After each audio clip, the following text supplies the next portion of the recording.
A man whose job it was to get inside Donald Trump's head and share his story with the world, says Trump is a failing real estate developer who had little idea what he was doing. Charlie Learson was Trump's ghostwriter for his 1990 book, Surviving at the Top. He worked with Trump during the years that the New York Times bombshell report showed Trump had over $1 billion in losses. In a couple years, double the next biggest loser in America. It is a starkly different picture than the one painted in Surviving at the Top. So Charlie Learson is out front. Okay, so, you know, Art of the Deal becomes this bestseller. Then he wants to do a sequel, and so he sits down with you. You write it. As I said, you really get his voice. I encourage people to read it. It's quite fascinating. He talks about wanting an open marriage and all kinds of things like that. But let me just ask you, during this time, things are turning around for him very much to the south. Right. We now see $1 billion in losses. And now you feel like you need to speak up because obviously that's not what he said in the book. Well, I just thought it was interesting that it from the story that the Times dug up the other day about the 10 years of income tax, and you think of chaos and misery. But in the center of that was this quiet office where he was going through fabric swatches most of the day, and in the middle of all this Sturm and Drang, he was oblivious to it. He wasn't really paying a lot of attention to the Plaza Hotel and the Trump shuttle and the other things he just invested in. So you know, let me just show some examples because he wanted to use this as to, you know, portray the. I guess when you got in his head, did he believe the spin that he was giving you? Well, as I say in the piece, he's the only thing I think he's above average at is compartmentalizing.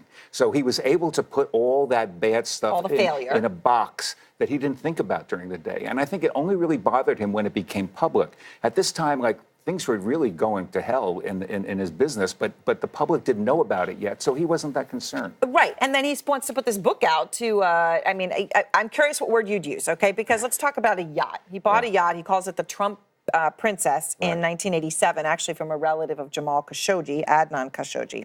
He ultimately had to turn it over to lenders, right? Because he was so far in the hole, but he lost the boat. Right. But in the book, he says, after a couple years, I started to think about an even bigger boat, and I actually had plans drawn for one. This is a classic example of how I keep trying to top myself.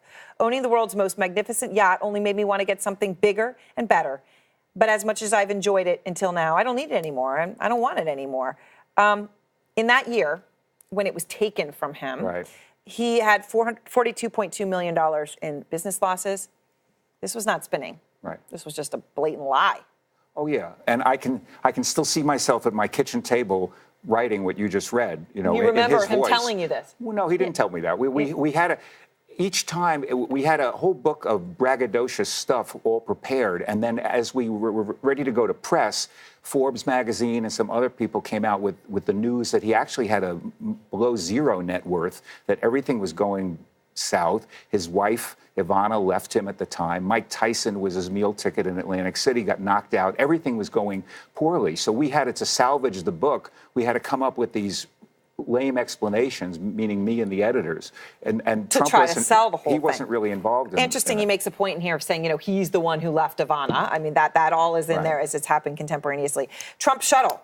You got a picture with the caption: "The Trump shuttle is now the best airline of its kind anywhere." He bought the shuttle for $365 million.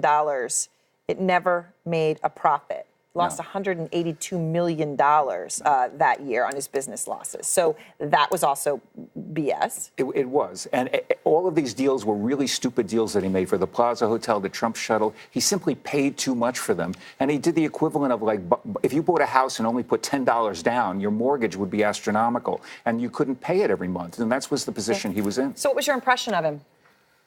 At the time, I thought he was a kind of a goofy, what we call in New York, a bridge and tunnel guy. He was from Queens, I was from the Bronx, so we got along. The stakes were lower, it didn't matter that much. He wasn't evil then, he wasn't mean, he wasn't going to separate babies from their families. He was just like a middle-level real estate guy with aspirations. So I didn't think he was evil at the time, but I think he is now.